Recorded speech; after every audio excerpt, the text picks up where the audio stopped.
Nós vamos começar um curso aqui chamado Fim da Família, que no nome tem um trocadilho no nome, né? Que diz respeito tanto ao fim, de término, quanto ao fim de finalidade, de teleologia.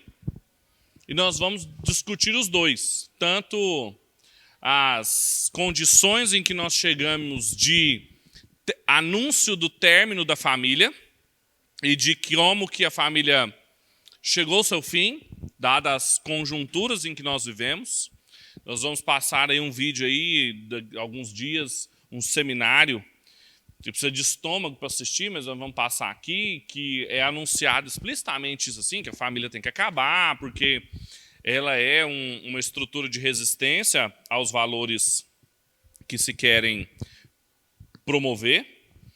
Mas, por outro lado, sem uma compreensão da finalidade da família, do significado, da teleologia da família, a gente não consegue falar com o sentido dela na contemporaneidade. Então, vai ser esse o tom do curso de família. Então, não vai ser um cursinho de família assim, é família, né? Aquela coisa assim meio, sabe, sei lá, eu pensei em umas ilustrações aqui, mas não vou falar não. Aqueles encontros água com açúcar de família. Não vai ser assim. Vai ser um negócio mais sociológico, filosófico e teológico a respeito de família. E hoje, obrigado, Cláudio, que esse aqui está com os bactérias do Ronaldo. Obrigado. Eu dei o subtítulo do curso para As Virtudes dos Lares como esperança para as desconstruções das ruas. E a aula de hoje, eu passei a semana toda conversando com a Carol, assim, como que eu não consigo transmitir aos irmãos a importância da aula de hoje. De tão importante que eu acho a aula de hoje, mas tão importante, tão importante, tão importante. Então, assim, não vai ser fácil, não vai ser gostoso, não vai ser didático mesmo, não. Assim, tem muito texto, tem hora que você vai estar assim no mês, assim, nossa, mas assim, onde que o Pedro quer chegar? Mas prestem muita atenção nessa aula aqui. Porque para a gente entender o tempo em que a gente vive e os dilemas que as famílias vivenciam hoje, a gente precisa entender o que eu vou explicar na aula de hoje. Então, preste atenção, tá bom? Não fique desesperado em fotografar, anotar tudo, que depois eu te passo esses slides, eu mando para a Gleiciele na lista de transmissão, você manda pergunta para ela assim, eu quero os slides, ela te passa depois, tá? Eu dei o título para essa aula de O que é viver na era secular? E o subtítulo é Por que nós nos tornamos mais reflexivos, desconstruídos e confusos quanto à fé? E como que Charles Taylor nos ajuda a entender isso? Se tem uma característica dos nossos tempos, e tem um sociólogo canadense chamado Charles Taylor, que nos ajudou a entender isso, é que nós vivemos numa era secular. Só que a gente precisa compreender o que isso significa. E por que nós hoje somos mais confusos em relação à fé? Por que hoje nós somos mais desconstruídos? Um conceito técnico também da ciência social, que é a reflexividade. Ou seja, por que a gente questiona, reflete muito mais, a gente tem a sensação de que sempre existem à porta, à espreita da nossa vida, mais opções para serem pensadas e problematizadas. Por que a gente tem essa sensação o tempo todo? E eu vou explicar com base no livro do Taylor, mas também com comentadores do livro do Charles Taylor. Eu vou falar quem que é o Charles Taylor, etc. Mas eu vou começar com um filósofo também canadense, cristão, chamado James Smith, que escreveu um livro sobre o Charles Taylor, que chama Como Não Ser Secular. O livro do Charles Taylor eu não vou nem recomendar para vocês, porque ele tem 900 páginas. Então ele é desanimador mesmo de ler. Não vou dar isso para você ler. Mas o do Smith eu recomendaria você ler. Um livrinho pequeno, serve para ler sobre o Charles Taylor. E ele começa o livro de uma maneira muito interessante. Ele começa dando um exemplo para quem serviria o livro. E ele foca muito específico para um público, mas eu queria ampliar e já começar a dar o sentido do problema que a gente vai começar a enfrentar. Ele começa falando assim, olha, esse livro é para você que talvez seja um pastor, e é claro, ele está escrevendo para pastores, ele é professor no Calvin College, então ele recebe muitos ministros ali, gente que está estudando para ser pastor. Ele fala assim, às vezes você saiu do interior dos Estados Unidos ou do interior do Canadá e foi chamado para plantar uma igreja numa grande cidade, Nova York, Vancouver, uma cidade bem secularizada. E aí você se deparou ali com desafios que lá no interior do Canadá ou dos Estados Unidos você não via. Um pessoal que tinha uma fé lá onde você estava que era pressuposta, e quando você chegou lá, com todo o seu esqueminha evangélico, para responder as perguntas deles, eles nem faziam mais não é que eles não precisavam das suas respostas, nem as perguntas mais eles faziam. Isso parece que é muito específico dos pastores, mas às vezes você tem um filho adolescente que você se deparou com ele, com uma conversa, às vezes muito tensa com ele, e você viu tanto que o seu filho é egoísta. E você se assustou com isso. Você falou assim, nossa, mas eu na idade do meu filho eu não pensava nisso, não. Ou então você veio do interior para cá, ou você é uma mãe, ou você é uma avó, um avô se deparou com uma criança e falou assim, nossa, mas a fé na minha época não era assim, não. Ser crente na minha época não tinha essas práticas, não. Às vezes você é um pastor e enxerga as coisas e fala assim, gente, mas parece que eu tenho alguma coisa errada. Parece que os esquemas que a gente utilizava para vivenciar e para encarar coisas cotidianas, família, sexualidade, trabalho, não encaixam mais. Mas que a gente tenta explicar coisas simples para os mais novos, não só para as crianças, para os adolescentes e para os jovens, é tudo muito deslocado. Eles não entendem. E talvez você seja um jovenzinho aí, dos seus 17, 16 anos, e se sinta incompreendido pelos mais velhos. Eles não, nossa, parece que eles não entendem. Parece que eles não conseguem perceber. Nossa, parece que eles são tão assim, desatualizados. Já teve uma experiência dessa? Um choque desse? Com um cliente, com um parente, com uma ovelha? Que o esquema tradicional não encaixava? Você é cristão, você conduziu às vezes uma escola a vida inteira, tratando com problemas de pais, de repente chega um casal lá que tem uma condução familiar que você... Opa, peraí, eu nunca vi um negócio desse jeito. E aí você assusta. Você sempre fez umas piadinhas, e aí hoje todo mundo chama isso de machismo. Suas piadas são machistas, são sexistas. Você sempre fez umas brincadeirinhas, mas hoje você não pode fazer mais. Hoje você sente o clima da mesa do jantar da sua casa tenso. Você não pode fazer umas brincadeiras mais. O que aconteceu?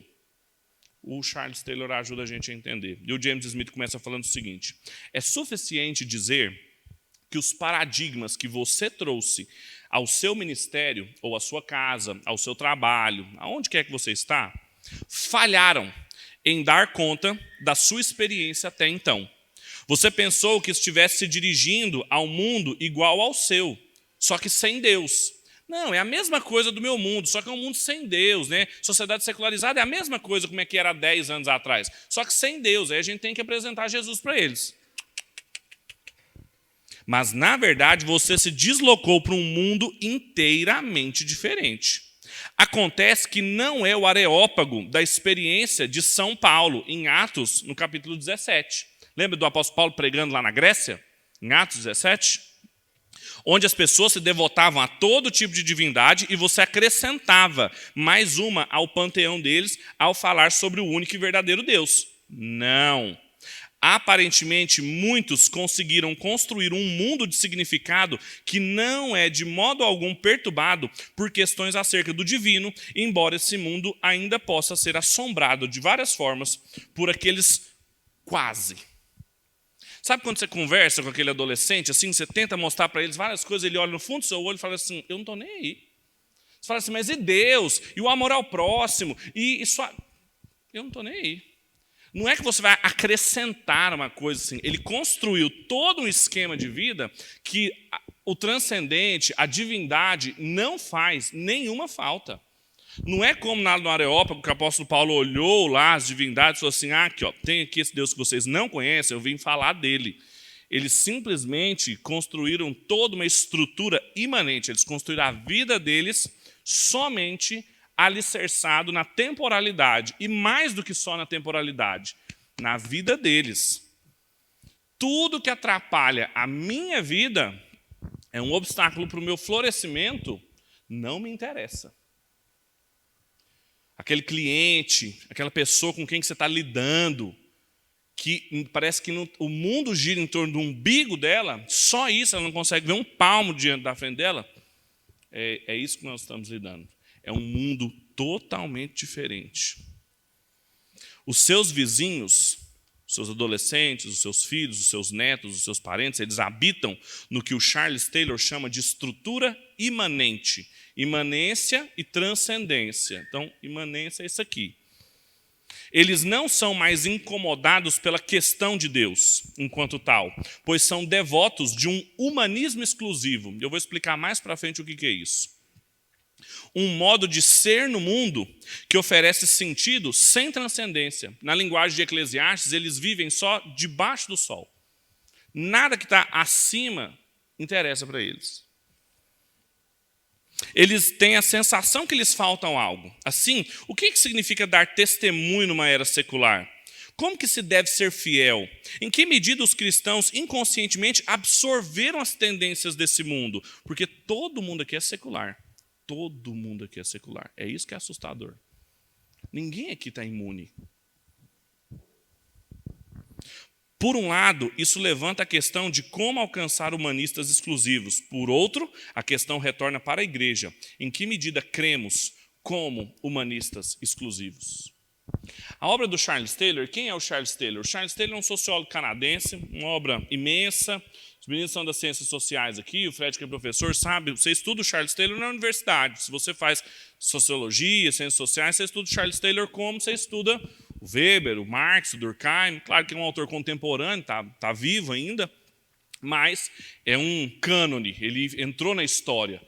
E ele escreveu muito, e ele é católico, então de certa forma conservador, mas escreveu obras de referência a respeito do self humano, mas a era secular é uma interpretação sobre como nós chegamos onde nós chegamos. Por isso que ele é grande, é uma espécie de história da modernidade.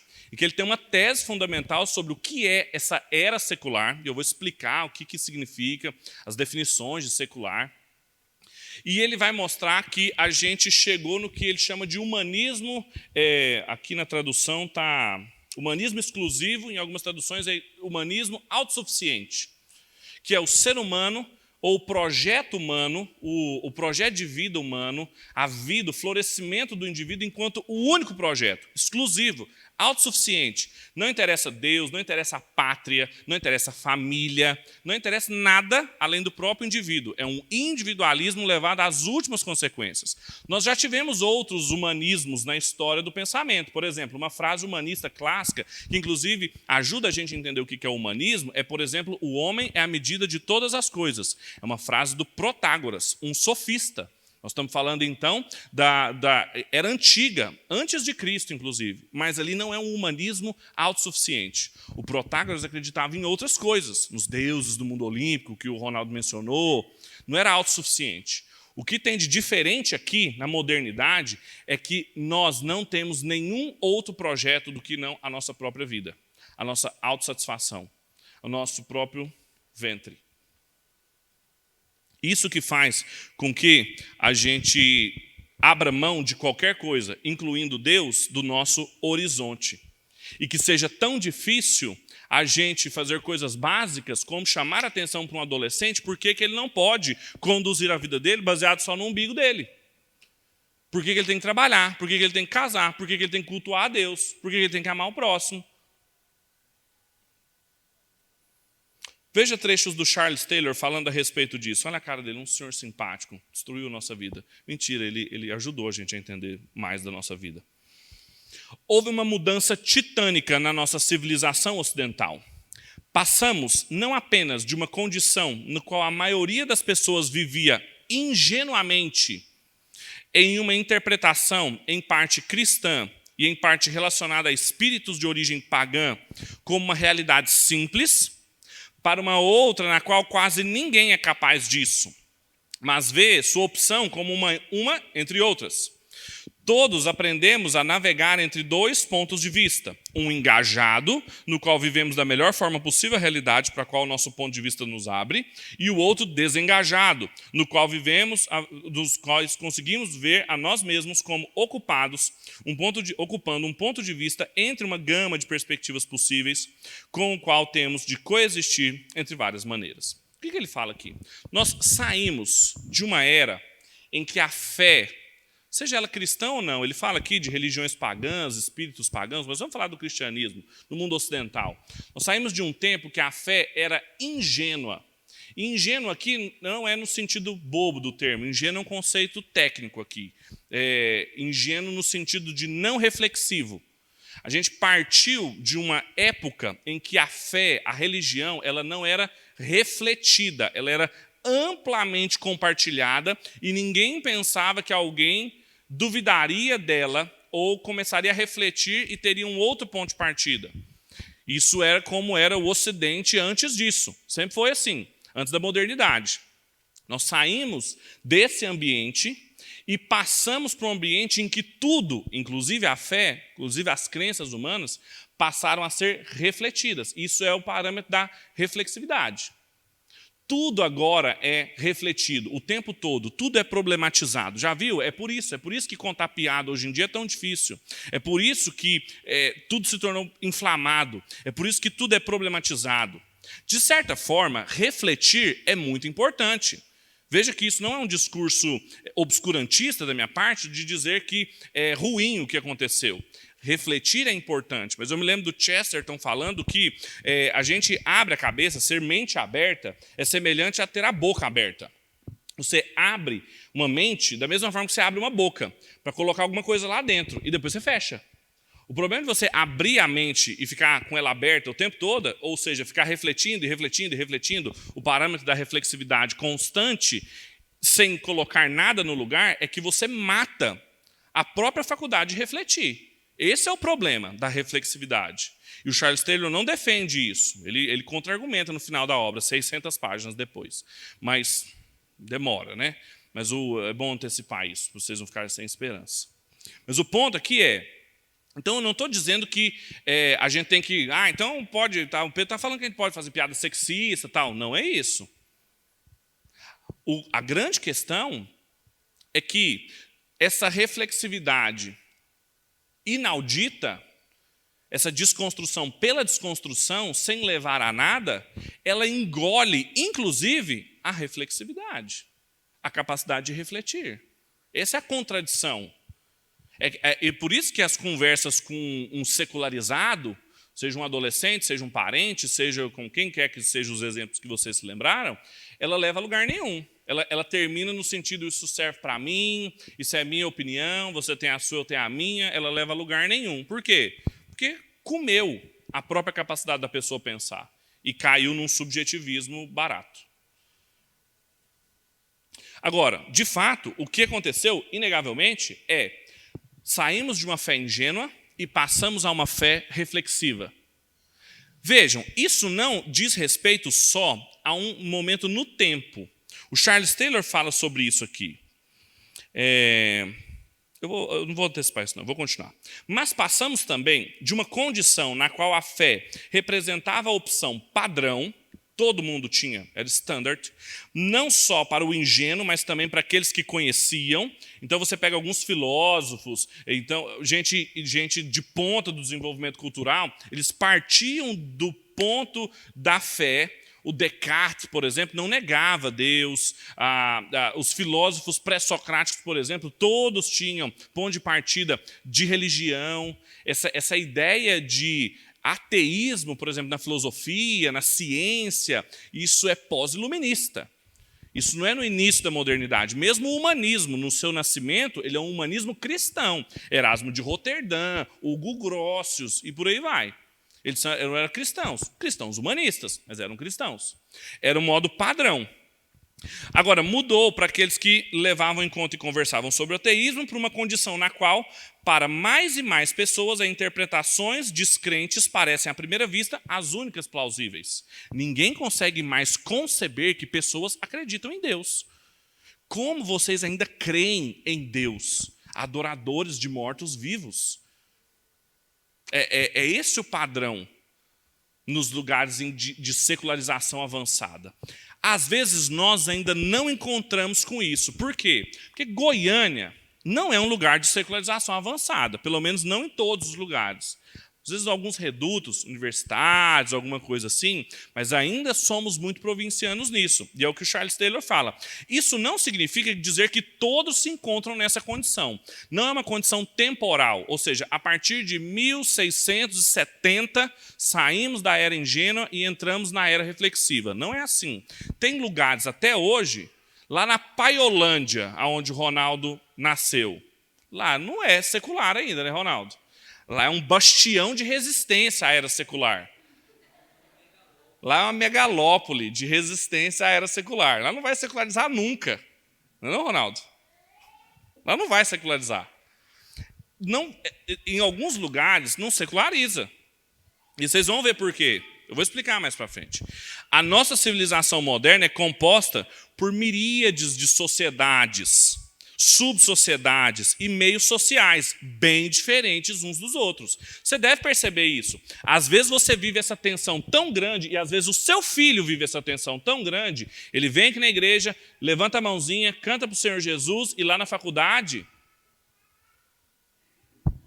é só Jesus na causa.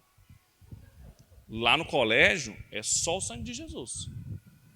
Por causa dessas subsociedades.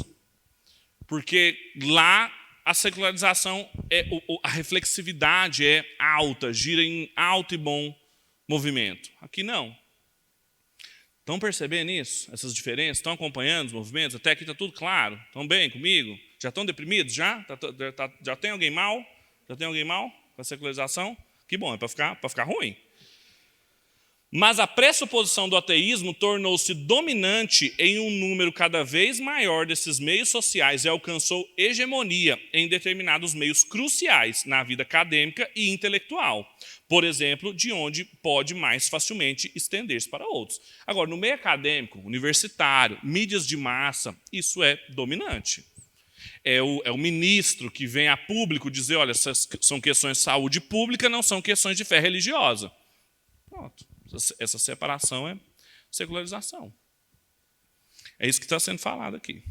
Veja o James Smith explicando isso. A indagação de Taylor coloca no terreno da teoria da secularização. Tudo isso que a gente está discutindo chama teoria da secularização, que não foi ele que inventou. Isso é antigo.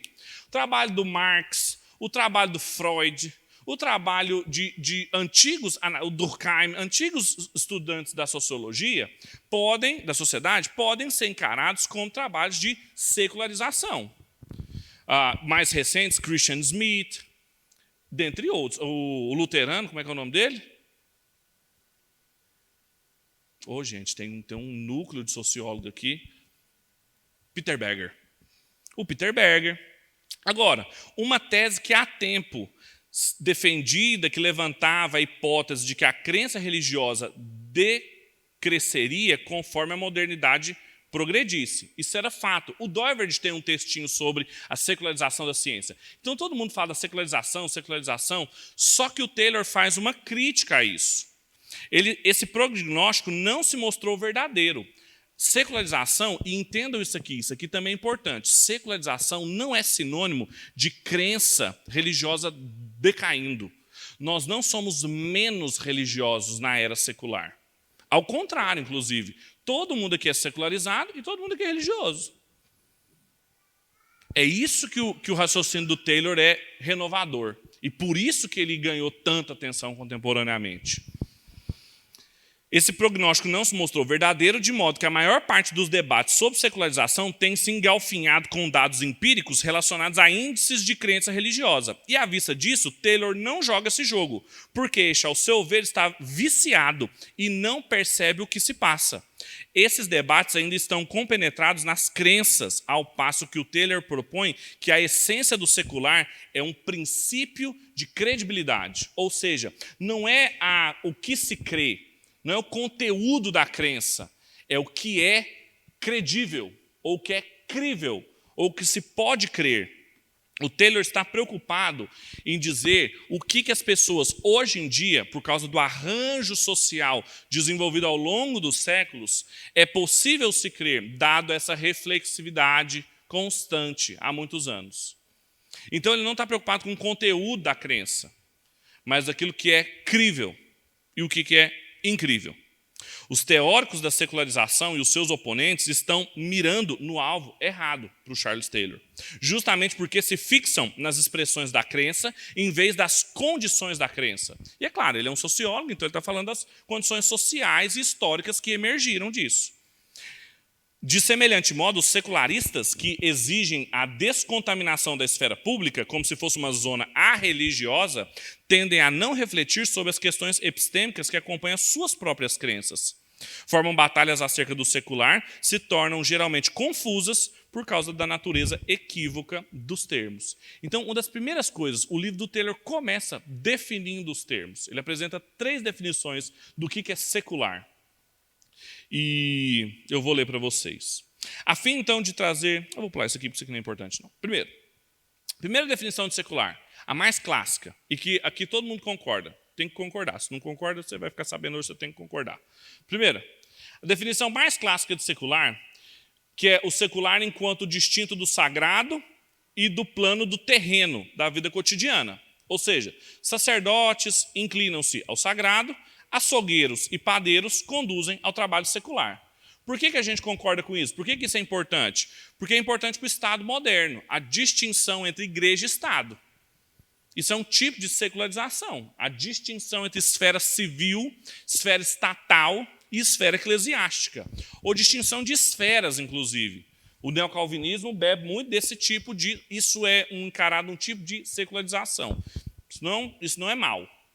O segundo tipo de secularização é uma definição mais moderna do secular, como arreligioso, como neutro, imparcial, objetivo da esfera pública secular. Aí a gente começa a ter problema. Como se ela não fosse religiosa, que além de diferente, ela é neutra. Bobagem, não é neutra. Um esvaziamento da religião das esferas sociais, pessoas abandonando a fé em Deus e não mais frequentando a igreja. Isso é um outro tipo de secularização. Geralmente a gente pensa em secularização nesse tipo 2. E o que o Charles Taylor apresenta de definição de secularização é o tipo 3. A noção do Taylor de secular enquanto uma era de crença contestada, na qual a crença religiosa não é mais axiomática. Torna-se possível a ideia de não crer em Deus em razão de uma cosmovisão ou imaginário social que é capaz de fornecer sentido sem qualquer apelo ao divino e ao transcendente, o chamado humanismo autossuficiente. Então, vocês entenderam que tem 3 formas de ser secular? O secular de distinção entre esferas, sem juízo de valor. O secular entre distinção e uma avaliação de neutralidade. Lembra do ministro falando? Não, isso aqui é religioso, isso aqui é neutro, é trabalho de esfera pública. Aqui na esfera pública o raciocínio é neutro, é a racionalidade que toma conta. E isso é iluminista, isso é do iluminismo para frente. E o secularismo que o Taylor vai mostrar é que é fruto da crença contestada, da reflexividade, da desconstrução o tempo todo. É o que a gente enfrenta com os nossos coleguinhas contemporâneos. O Tim Keller escreveu um texto também a respeito, um livro chamado Deus na Era Secular, sobre e a partir do livro do Charles Taylor também. Então vejam como que o Charles Taylor, o The Gospel Coalition dos Estados Unidos, elegeu o livro do Charles Taylor como o livro mais importante para os ministros, para os estudantes de teologia, para serem pastores contemporaneamente. O Keller, o Smith escreveram sobre ele, muita gente, o Colin Hanson, que era o editor-chefe do The Gospel Coalition, todos escreveram sobre Charles Taylor. E o Keller começa o livro dele falando sobre essas distinções e ele mostra que são coisas diferentes. Por exemplo, eu empregarei o termo secular nas acepções da segunda e da terceira. Ou seja, enquanto distinção neutra, iluminista, aquela segunda, e a terceira é a do Charles Taylor, de crença contestada. E farei com frequência críticas aguçadas a essas 2 posições. No entanto, eu sou um grande defensor do primeiro tipo de secularismo, a distinção, por exemplo, entre Estado e Igreja. Eu não quero que a igreja e nem qualquer instituição religiosa controle o Estado. E eu não quero que o Estado controle a igreja. Sociedades em que o Estado adotou e promoveu uma fé só como verdadeiro costumam ser opressoras. E governos têm usado a autoridade dessa única religião verdadeira como autorização para a violência e o imperialismo. Todavia, ironicamente, a união entre igreja e Estado acaba enfraquecendo a religião privilegiada, em vez de fortalecê-la. Quando se impõe às pessoas uma religião por meio de pressão social, em lugar de lhes permitir que escolham livremente, com frequência eles a adotam de modo insincero ou até hipócrita. A melhor opção é que o governo não promova nenhuma só fé, nem uma forma doutrinária de crença secularista que denigra e marginaliza a religião. Então veja que há um elogio à primeira forma de secularização, haja visto os países de cristianismo oficializado, principalmente no leste europeu ou no norte da Europa, Noruega, Alemanha, Inglaterra, em que a igreja estatal sempre mostrou-se foi de mal a pior, em que é um denominacionalismo muito não avivado. Agora, por outro lado, ele vai dizer, convém distinguir cada um desses aspectos de secularidade, pois não são idênticos. Uma sociedade pode ter um Estado secular, como, por exemplo, Estados Unidos e o Brasil, há distinção aqui, na primeira distinção, mesmo havendo poucas pessoas de mentalidade secular no Brasil e nos Estados Unidos. Por exemplo, aqui, a gente não tem esvaziamento da religião aqui, a gente não tem aumento de esfera pública decaindo religiosamente, é o nosso caso. Uma outra distinção muito comum é que indivíduos podem professar uma fé religiosa e se dizerem não seculares, que também é o nosso caso, é o caso da Igreja Evangélica Brasileira. A gente professa a fé em Jesus e se diz não secular. Não, Jesus é o Senhor da minha vida. Todavia, na prática, a existência de Deus pode não ter impacto perceptível algum em suas decisões de conduta de vida. Eles são seculares no terceiro tipo. Percebe como que essa taxonomia ajuda a gente a complexificar a coisa? O Brasil, ele é secular, e a Igreja Evangélica Brasileira é secular nos três sentidos. Ele é secular na distinção, ele não é secular no esvaziamento, mas ele é secular na reflexividade e na problematização e aí na incapacidade que a igreja tem de, por exemplo, o evangelho responder a todas as questões. E por isso que, por exemplo, a gente vai tratar de problemas na família a respeito disso. Isso acontece por quê? Em uma era secular, desse tipo terceiro, de reflexividade, de fé contestada, até mesmo as pessoas religiosas tendem a escolher namorados e cônjuges, profissões e amizades e a tomar decisões financeiras sem ter outro objetivo maior do que a própria felicidade pessoal no presente. Como é que é o nome disso? Humanismo autossuficiente ou exclusivo. Sacrificar a paz e a riqueza pessoal em favor de causas transcendentes se torna algo raro, mesmo entre quem afirma crer em valores absolutos na eternidade. Quem aqui estaria disposto a se sacrificar por Deus, pela igreja, pelo país? Quem que morreria pelo Brasil? Quem que morreria pelo seu emprego? Quem que se sacrificaria pela sua igreja? Quem aqui morreria como mártir?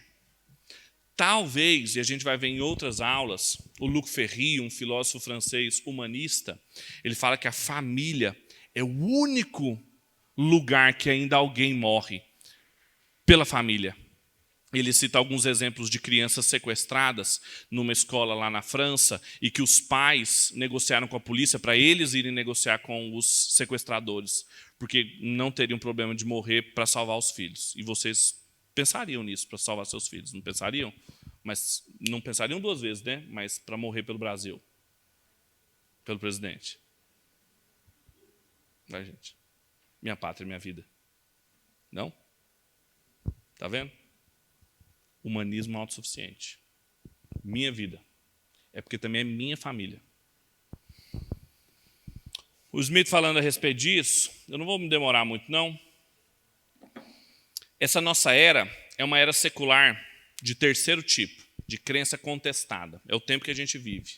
Você nunca mais vai conseguir falar para os seus filhos, para a geração que vem, nem mesmo para você, as dúvidas que você tem, os conflitos que você tem. Presta atenção aqui em mim. Quando você se pega com dúvidas sobre a sua fé, às vezes que você cresceu na igreja, mas você é tão secularizado, você está tão presente no seu tempo, você é tão filho do seu tempo, que você consegue perceber que você está errado.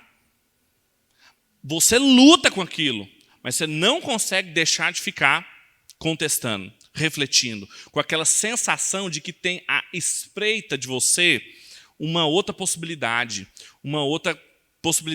de explicar as coisas, de viver de outro jeito, de explicar a vida.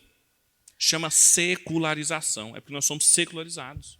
É porque você não tem outro projeto mais dominante na sua vida do que o seu ventre. É o que o Luiz Lavallee chamava de o erro de Narciso. É o amor a si mesmo. E é por isso que a fé cristã é o esquecer-se de si e amar a Deus e o próximo. Por isso que o cristianismo é o que salva a gente da secularização. Mas vocês conseguem perceber como que nós somos seculares, mesmo a gente sendo religioso? Não tem como voltar, não tem como sair da era secular. Não tem como fundar uma comunidade fundamentalista, segurar os meninos dentro de casa, criá-los de maneira tradicional. Esqueça, não tem como fazer isso. Não volta, nós já crescemos nisso. O que a gente tem que fazer é tomar consciência disso, perceber os perigos disso e viver a partir disso.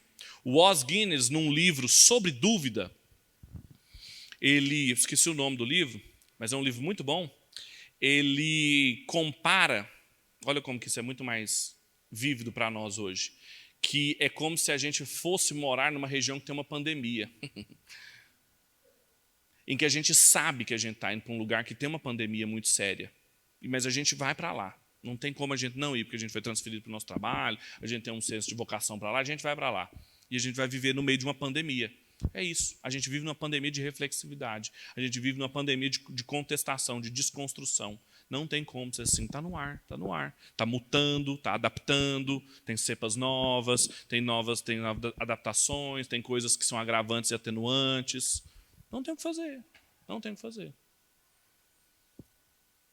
É a era secular. A gente vive nisso. Veja o que o Charles Taylor diz. Essa é a nossa era secular. Embora as condições de secularidade, a natureza não axiomática da crença em Deus, a contestabilidade de todas as crenças derradeiras, não estejam desassociadas de um projeto prescritivo de secularismo, o tipo 2, não há ligação necessária entre ambos. Uma sociedade secular poderia vivenciar um avivamento religioso. Pense, por exemplo, o Brasil, que é uma sociedade secular, o Canadá, os Estados Unidos. Eles vivem um avivamento religioso. Um grande pregador, um grande evangelista, entende o tempo deles, começa a pregar, as pessoas vão à igreja. O que o Tim Keller fez? O Tim Keller é um ministério que conseguiu entender isso e traduziu isso numa igreja, que é a Redeemer, lá em Manhattan. Isso não vai fazer com que deixem de ser seculares. Mas isso jamais poderia fazer com que a secularização voltasse no tempo. Sempre saberíamos que costumávamos acreditar em algo diferente, que há várias visões plausíveis de sentido e significado em oferta. Também creríamos em meio a condições seculares, de fato, e a conversão é uma resposta à secularidade e não uma fuga a ela. A gente sempre ia crer, mas a gente ia ficar com a espreita de que tinha outras possibilidades à nossa disposição. Então, parte da inovação e do brilhantismo do Charles Taylor está na sua forma de recolocar a antiga pergunta sobre crença e descrença, e, em último sentido, de fé e razão. Não é mais um antagonismo bem separadinho. Hoje é uma luta. Nós acordamos de manhã cheio de confiança, na hora do almoço a gente já duvida de tudo, à tarde a gente está secularizadinho e à noite a gente está precisando de ajuda pastoral. E de manhã de novo a gente está crente. Pensa viver numa fé, pensa viver assim, de como que os padrões de vida cristã são totalmente diferentes. Ele não está preocupado se somos mais ou menos religiosos ou se saímos de uma era de crença para uma era da razão. Em vez disso, está interessado nas condições da crença, ou seja, nos arranjos sociais e subjetivos que alteram as condições de plausibilidade sobre o que é crível e o que é incrível. E o que está em jogo não é o catálogo de crenças, ou seja, o que a gente pode ou não crer, mas os novos padrões do que é crível.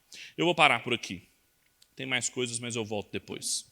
Eu queria ouvi-los também. Não sei se alguém tem comentários a fazer, se tem perguntas, o que vocês acham, como é que isso soa aos ouvidos de vocês, se faz sentido, ou se eu fiquei muito mexido com esse raciocínio aí, mas foi à toa. Vocês já sabiam disso.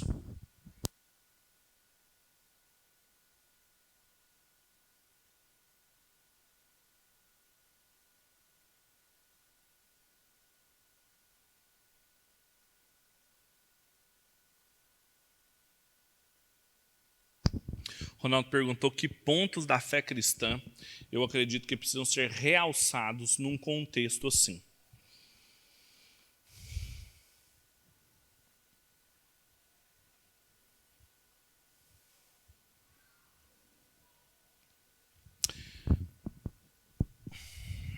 Eu acho que o humanismo, a era secular, calcada no humanismo autossuficiente, é uma espécie de perda da realidade. Perde-se a realidade externa, o outro, o próximo e Deus, porque está focado só em si. Então, me parece, não está claro para mim ainda, mas me parece que a doutrina da criação, a realidade, a doutrina da beleza, tudo aquilo que traz materialidade, experiência, concretude para quem vive uma vida muito individualizada, centrada em si, ou seja, tudo aquilo da fé cristã que desloca o indivíduo dele mesmo, a ética cristã que coloca no próximo, é fundamental. Por exemplo, qual que é o caminho que a gente vai pegar aqui para família? Por que família é tão importante? Porque família é o lugar mais imediato em que essas coisas podem acontecer. A gente vai estudar aqui o Royal Kuiper, que responde essas questões de maneira muito contemporânea, pegando a doutrina do pacto e mostrando como que o pacto que Deus tem com a sua igreja, ela é emulada, né, ela é espelhada dentro da família. E como que isso traz concretude, ética, para o pessoal saber como viver, não só mais individualisticamente, mas viver pactualisticamente, com Deus, com o próximo e com a realidade. Então, é devolver a realidade para a pessoa.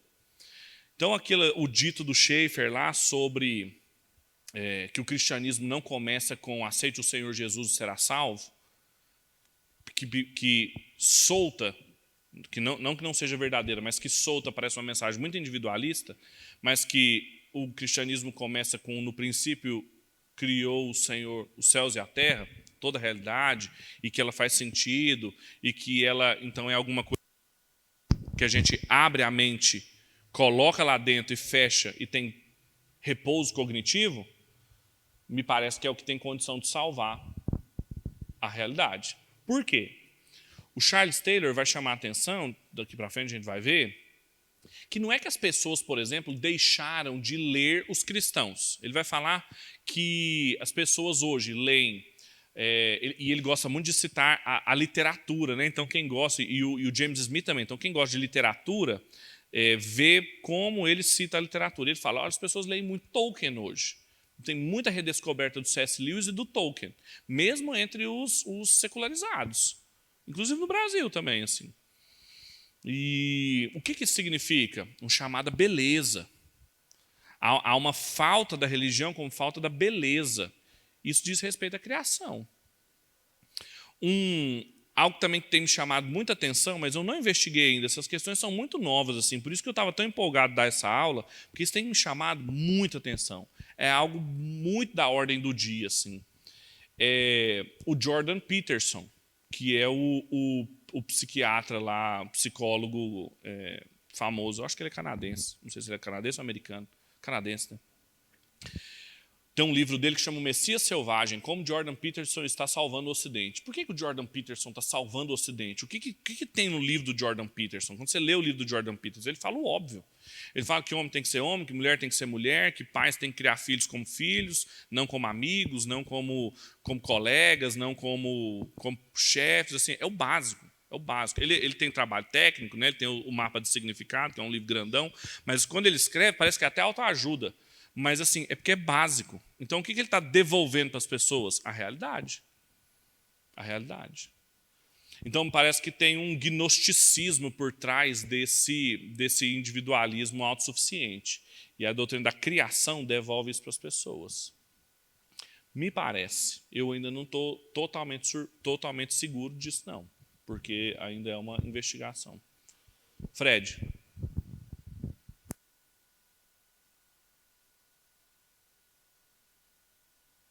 Fica à vontade, Fred.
Muito bom, muito bom. É isso. Uma coisa, porque tem uma coisa que o Charles Taylor faz, isso que o Fred falou faz todo sentido, porque o que o Charles Taylor tem uma tese muito dura contra a reforma protestante, que é o que eu discordo do raciocínio dele. Eu concordo eminentemente com, quem sou eu, né, para discordar do Charles Taylor, mas o Charles Taylor está errado nesse negócio da fé protestante, assim, e a gente tem conversado muito sobre isso. Por quê? Ele critica, e ele fala isso, eu até coloquei a citação aqui. Ele fala que a culpa é de uma mudança dentro do cristianismo ortodoxo. Ele culpa a reforma, com todas as letras. Lá na página 83, ele fala: de quem que é a culpa? Reforma protestante. Ele é católico, né? Então, assim, ele vai e fala que é a reforma protestante, que esfacelou o Ocidente, a unidade que tinha, etc. Só que isso é muito anterior. E essa perda que o Fred falou é exatamente o que a gente vai percebendo que, quando chegou na modernidade, esse humanismo autossuficiente, que é característico do nosso tempo, ele foi sendo construído com um longo processo de pelo menos uns 1.300 anos de afastamento dos padrões revelacionais bíblicos, a linguagem bíblica, a teologia bíblica, os padrões hebraicos de pensamento distintos do Antigo Testamento dentro do Novo Testamento, para os padrões gregos sintetizados na teologia cristã. Quando isso foi acontecendo, entrando então o chamado escolástica protestante, isso deu lugar depois da modernidade. Então, o que falta? Padrões bíblicos de pensamento. Fica parecendo que é o clichê maior do mundo, né? É falar isso. Mas a gente está percorrendo essa história, a gente está vendo assim que é exatamente isso que falta. Porque quando chega a tem um historiador da filosofia brasileiro chamado Padre Henrique de Lima Vaz. Toda vez eu falo Elias Vaz, por causa do Elias. Odeio o Elias por causa disso, que eu gravo as aulas e tenho que regravar, porque eu falo Elias, é Henrique. Ele era um padre, foi estudar lá na Universidade Gregoriana de Roma, um dos maiores eruditos brasileiros que tem, foi professor da UFMG há muitos anos. Ele tem um livro que chama Raízes da Modernidade. Ele fala, quais são as raízes da modernidade? Ele é católico também, mas ele discorda do Taylor. Quais são as raízes da modernidade? Não é a modernidade, não é a reforma protestante. A queda da modernidade, o nascimento do humanismo, a autossuficiência do ser humano, está ali na síntese entre fé e razão feita na escolástica. Já estava muito mais fraturado antes. O que a reforma protestante fez foi tentar unir. O que não tinha era unidade. Inclusive, isso é muito utilizado na retórica católica de apologética, dizendo que a reforma fragmentou o que era uno. Se tinha uma coisa que a igreja não era, era una. Tinha boaventuristas, tomistas, escotistas, ockhamistas, discutindo entre eles, fora os papas e fora gente que não era intelectualizado na igreja. E a reforma foi tentar unidade, só que não institucional, por princípio. Escritura, salvação, da obra de Cristo. Só que aí falam que foi a fragmentação. Então, virou quase que uma interpretação hegemônica, inclusive dentro dos protestantes. Peter Lythard, Hans Borsman, levam a teoria do Charles Taylor da fragmentação pela reforma furada. Desconhecimento da história. E quando a gente vê a história, é falta de padrões bíblicos. Então, teologia bíblica, teologia da criação, história do povo de Deus, queda, redenção. Isso é muito importante, porque vacina a gente, diz que o Fred falou, de uma religião particularizada. Não, o que Deus falou comigo. E aí, o que você transmite para o seu filho? Ou o que você tem para falar para a pessoa que você está conversando, que você está confrontando? O que Deus falou com você. Aí ele só te devolve o que é para ele. Serve para você? Não serve para mim. Agora, quando você tem a história do Ocidente, do cosmos todo com você, aí é outra coisa. Aí ele não pode mudar a história ao bel prazer dele, como o Fred colocou. Tenso, né? Esse é o mundo que a gente vive.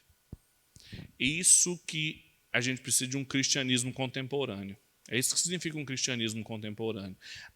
Infelizmente, pelo menos as estruturas de fé que a gente recebeu, se elas são simplesmente comunicadas, sem entender isso, elas não são compreendidas contemporaneamente. Não significa que a palavra de Deus não é eficaz hoje, não é isso.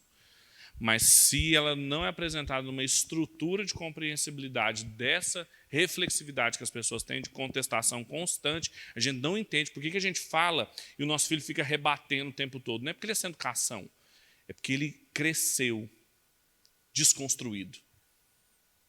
As dúvidas que você tem, a forma como você reage, a espreita que a dúvida sempre fica no seu pé da orelha, é porque você é secularizado. Roberta.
Você quer só a resposta?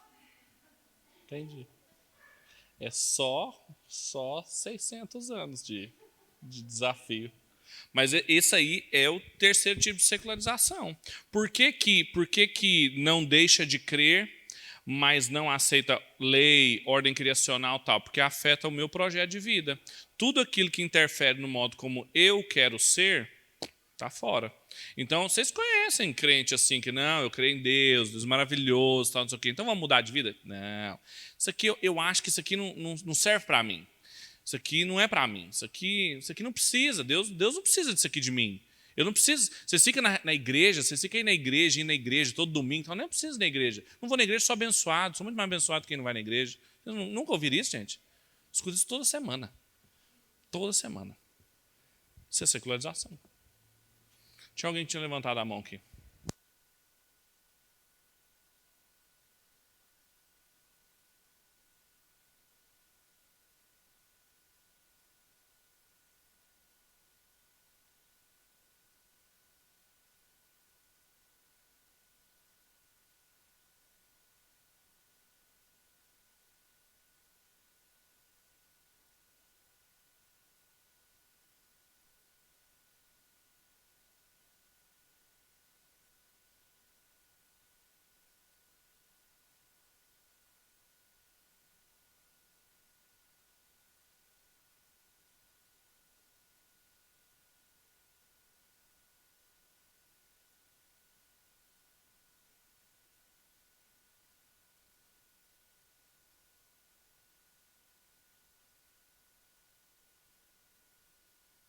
Contato.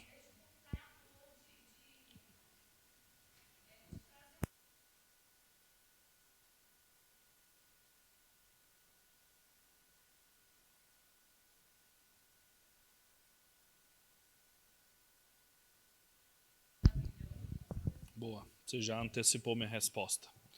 É assim. Depende para quem você pergunta essa pergunta. Se você pergunta para um evangelista ou para um apologeta evidencialista, o que ele vai te responder? Ele vai falar assim, olha, você tem que apresentar evidências para a pessoa. Evidências históricas, evidências naturais, você vai confrontar a pessoa com a realidade. Eu concordo com você, a pessoa não tem estrutura para olhar para o mundo e vai ver um mundo opaco. Ela não vai enxergar nada mais do que o que ela quer enxergar, o que ela tem condição de enxergar. Outros vão falar sobre os pressuposicionalistas, são outros apologetas, né? Vão falar das pressuposições, você tem que trabalhar as pressuposições deles. Agora, os mais radicais, dos quais eu me incluo, eles vão falar que não existe ponto de contato externo, só existe ponto de contato interno, que é a estrutura da imagem e semelhança divina na pessoa. É porque Deus nos criou a sua imagem e mesmo por causa do pecado ela não foi perdida, ela foi corrompida, mas ela não foi perdida. A gente fala com a pessoa, ela precisa lidar com aquilo, ela não consegue fugir daquilo, mesmo que isso não signifique que ela vai aceitar aquilo, mas que ela é imagem e semelhança daquilo. Então, por exemplo, pensa na reflexividade. Eu dei aquela ilustração lá do Chesterton, né, tal. Você pode mostrar para a pessoa que esses raciocínios da reflexividade levados às últimas consequências são vazios. Você está argumentando com ela, você está mostrando para ela, falando assim, olha, pensa comigo, eu vou te mostrar aqui, isso aqui é bobagem que você está falando, tem bons argumentos, a fé cristã não é ingênua, etc. E você chega e conclui isso para ela. Só que muito provavelmente essa pessoa vai chegar no final e vai falar assim, isso não me parece suficiente, para mim não é suficiente. Então não é uma questão racional mais, não é uma questão de argumento mais, é de confissão do coração. E aí é por isso que não tem pontos de contato externos, racionais, argumentativos, estéticos. Para que isso serve? Para limpar o terreno. A gente tira os espantalhos, a gente tira os obstáculos que uma pessoa poderia ter para criticar a fé cristã como improvável. Né? Isso aqui é bobagem, os cristãos são medievais. Não. Agora, a gente deixa a discussão no que ela é mesmo, uma discussão espiritual. Você não tem outra impossibilidade de crer ou não que não seja a obra do Espírito Santo no seu coração. O que o Charles Taylor apresenta lá no final, que o James Smith também resume, é o que ele fala que ele vai tentar mostrar para a gente, que é o que você também está perguntando, é tentar mostrar para o tipo de secularista 2 que eles podem, no máximo, ser um tipo de secularista 3. O que isso significa? É você mostrar para os seus alunos que eles não podem ser um ateísta do tipo os neo-ateus, sabe? O Richard Dawkins, o Christopher Hitchens, que dizem assim, a fé cristã é tola. Não, a fé cristã não é tola. Tem esse argumento, por causa disso aqui, a história, como o Fred falou, argumentos criacionais, a coerência do universo, a revolução científica, tem um monte de coisa. Só que é preciso da obra do Espírito Santo no seu coração. Então, no máximo, você não pode ser um secularista do tipo 2, dizendo que a fé cristã é tola, dizendo que a fé cristã não tem importância, porque é isso que o Charles Taylor quer, as condições de crença, aquilo que é crível. A fé cristã, como diz o Elvin Plantinga, que é um dos maiores especialistas em teoria do conhecimento contemporânea, a fé cristã tem garantias, ela tem justificativas. Agora, quem que crê? Quem o Espírito Santo regenera o coração. Aí a gente só pode pregar o evangelho. Não é algo que está ao nosso alcance. Está só ao alcance da palavra. Então, qual que é o nosso trabalho? Qual que é o nosso trabalho com os nossos filhos, etc.? É mostrar que a fé cristã tem justificativa. Que ela não é uma coisa do meu coraçãozinho, não é uma opinião minha. E qual que é o grande desafio? Quando a gente entra na esfera pública. Isso dentro de casa é uma coisa. Na esfera pública é outra. Na esfera pública a gente está lidando com um casamento afetivo. Na esfera pública a gente está lidando com projetos ideológicos pluralistas. Na esfera pública a gente está lidando com orientações de vida distintas. Não é eu mostrar assim, olha, a minha orientação de sexualidade, eu estou defendendo ela porque eu sou presbiteriano, branco e heterossexual. Não. Ela está calcada na realidade. Ela tem justificativas e garantias. Ela abre significado, a sua fecha. E eu tenho que ser capaz de defender isso na esfera pública. Agora, quem convence a pessoa a mudar a orientação dela é o Espírito Santo. Mas eu tenho que ser capaz de fazer aquilo. E isso significa viver na era secular. Só que o que acontece? Por que a igreja muitas vezes se mostra incapaz? Porque ela vai à esfera pública tentando não trazer o aval e a justificativa da fé cristã, mostrando que ela tem coerência, que ela faz sentido, que ela abre significado ao invés de fechar, mas tentando convencer as pessoas simplesmente com argumentos, evidências, tal. Aí é furada. É furada. É jogar pela para porco, é falar o que não entendem, sabe? Eu vi recentemente uma publicação de uma instituição pública falando dos dardos inflamados do inimigo. Eu creio nos dardos inflamados do inimigo, é uma linguagem bíblica, mas o quanto isso comunica na esfera pública? Nada. Um dos princípios de se falar na esfera pública é traduzir os conceitos. Então, preciso traduzir, é preciso explicar, é preciso abrir significado, ao invés de fechar. Agora, ponto de contato com o incrédulo é só a imagem e semelhança.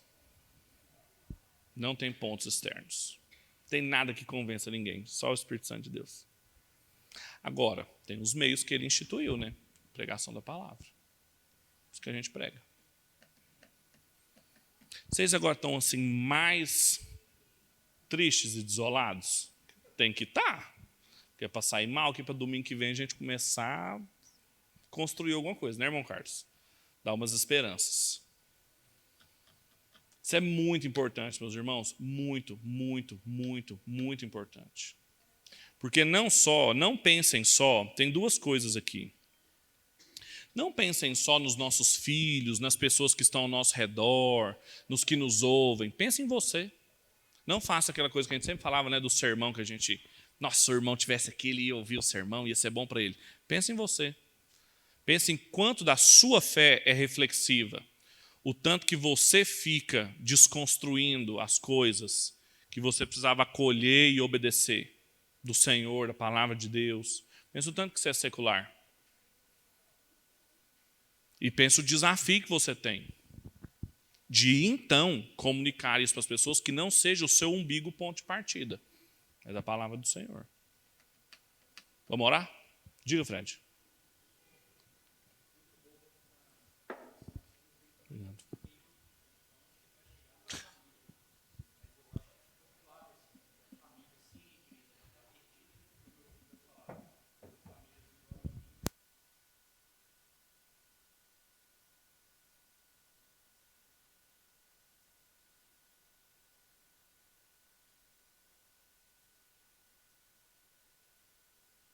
É por isso que a família acabou. Nessa condição aqui, é o fim da família. A família acabou.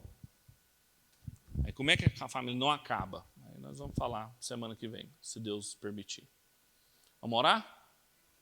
Pai, muito obrigado pelo tempo que o Senhor nos deu, a oportunidade que a gente tem aqui na nossa igreja da gente poder pensar nessas questões, de ter um espaço aqui para refletir, Pai. Usar a nossa reflexividade de uma forma que te glorifique, que não caia no vazio, que não fique se canabilizando, se desconstruindo.